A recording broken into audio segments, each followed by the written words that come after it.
Créé en 1975 par 4 amis au Moulin Blanc, le club des crocodiles de l'Elorn transmet depuis 40 ans la passion de la planche à voile en rade de Brest. De régates conviviales en grand championnat, cette école du windsurf a marqué l'esprit de ses adhérents. Sur le côté festif, on a quand même les 24 heures de Brest. Ça a été effectivement quelque chose de très important.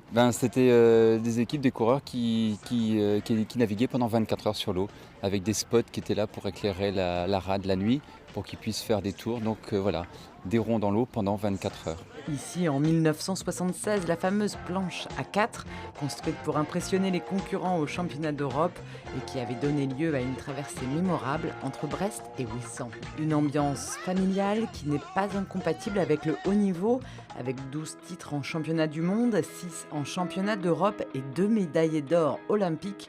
La réputation du club brestois dépasse largement les rives de la rade.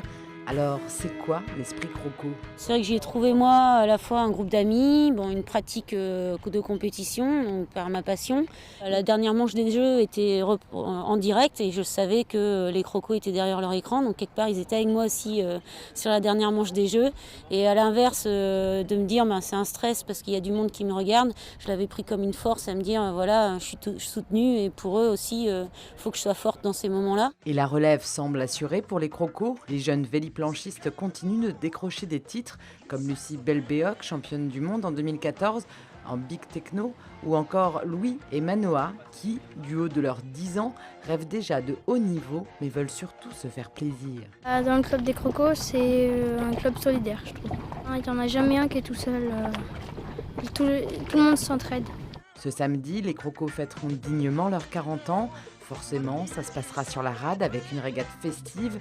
Pour l'occasion, les vieilles planches affronteront les plus modernes et toutes les générations seront présentes.